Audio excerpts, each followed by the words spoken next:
Okay, this is Pete. Fix my hair. There we go. There you go. Alright, this is Pete. Now what we're doing is I'm going to show you, okay, what to do when you replace your fender and you want the paint to match. Charlie's going to watch. Am I right, Charlie? Can you look at the camera here and say hi to everybody, bud? Hi. Okay, there you go. For some reason, everybody likes Charlie. They think I give Charlie a hard time. Do I give you a hard time, Charlie? No. Be honest, bud. No. You sure? I mean, I'm not cracking the whip behind your back, am I? No. I didn't think so, bud. I thought we were getting along just fine, dude. I think so. Okay, you know what even gets us along even better is if I had a fucking sponge here, Charlie, to use with my fucking...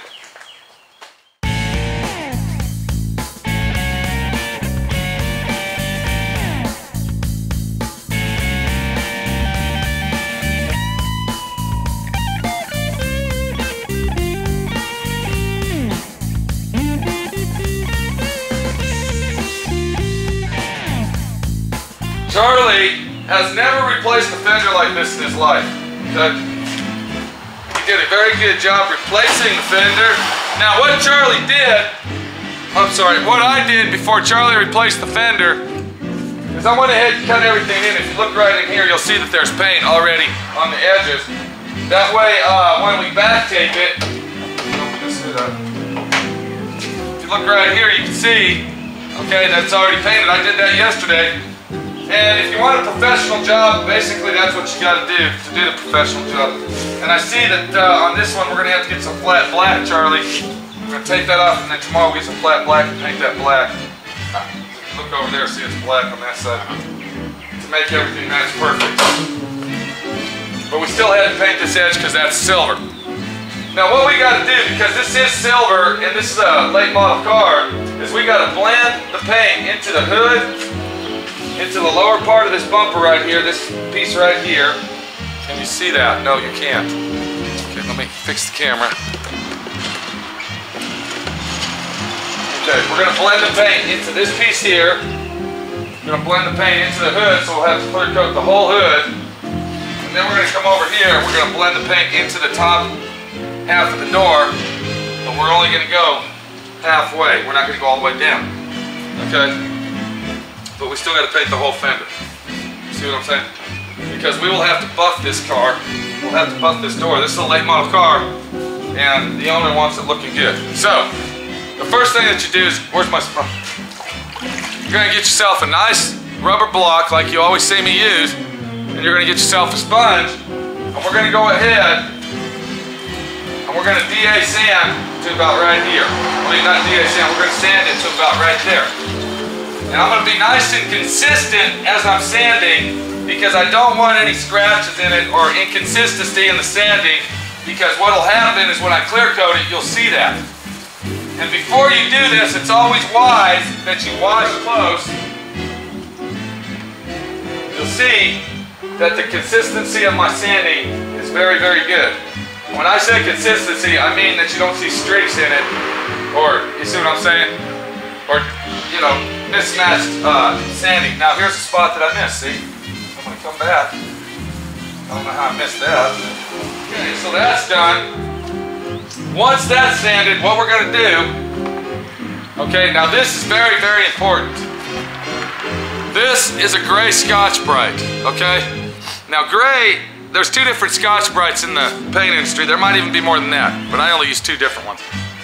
This is actually a fine texture, and if you have a red one, the red one is, want to finish that, Charlie? Okay. Coarse. Fine and coarse, but. Now, what we're going to use a product called Scuff It. Now what that is, that's a blending soap, okay? It's a paint prep blending soap. And what that does, that actually cleans the surface and scuffs it at the same time. This has like a sanding, some kind of small microfine sanding grit. If you see what I'm doing here, Charlie. Okay, so I'm gonna take that and I'm gonna get myself my sponge out. Now what I'm gonna do, okay, and we don't have to go over this real hard. All we're doing is going over it lightly, but we're gonna keep a consistency of our sanding. And that means that this is what the soap's for. If you notice, I'm getting all the bugs out there. Okay. we got some rock chips. So what we'll do is we'll touch that up with a brush on the rock chips before we clear coat it, see? This job can be done at your house.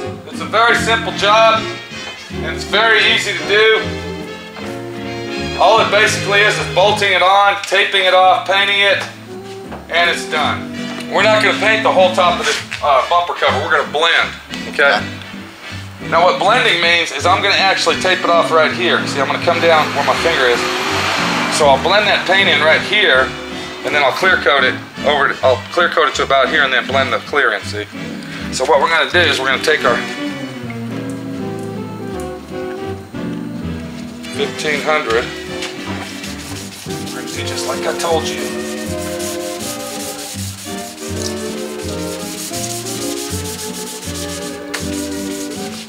Go ahead and get that edge. See that edge right there. I'm using my finger, see, look at my finger. I'm using that as a guide here so I don't sand this. I'm getting to the edge of that, see. Now, we will have to buff this. It's all said and done. If you can hear that, this is a little small piece, so I'm not going to use my blending soap. I'm just going to, because we are actually going to have to color sand and buff this area for sure, where the paint blends in. Okay. That piece is done and it's ready to tape off, and there we go, just like that. So all that needs to be done now is the door. Do you think you can do that, Charlie? Do you think you can actually do that without scratching it where there's going to be streaks in the paint? Yeah. We're not going to paint the door handle. Okay. Are you looking at the door handle? Are you looking at the camera? Or are you looking at... Look. We're not going to paint the door handle. You need to sand this up in here. We're going to clear coat that. Okay? Okay. We're not painting this. Do not do that. Okay. We're going to blend it in right to this. We're going to take this off right here. We're only going to do the top half of that door. Okay. That's so low that you don't have to worry about the paint matching. It'll blend in naturally. Okay? Okay. So, what Charlie's going to do, he's going to get that done. And basically, that's how you do it. Make sure that you scuff that down lightly. Don't rub real hard because you will get scratches in it. And all you're doing is cleaning the surface. Charlie's going to get that done. We're going to come back. All this is an R&I fender and refinish. That's it. But when you get it professionally done and you want to have it done right, and you're taking it to the paint and body shop to have it done, make sure that they're going to blend the paint for you, okay? That's very important on cars, especially cars that have pearl paint on them, metallics. The paint will not match. It's very important that the paint and body shop or the collision center that you take your car to does the right fucking job for you. What happened to your fingers today, bud? What do we got there? What happened? Smashed in the car door. Smashed in the car? Not over here you didn't? No. Oh, okay. At all. You ain't been slandering me, have you? No. Okay. I like your t-shirt, bud. So it's a soda break over here. Love it. Let's get that done, Charlie. I want to paint that today before we go home. Okay? Okay. All right, dude. So basically what I'm trying to tell you, it's an easy, simple job.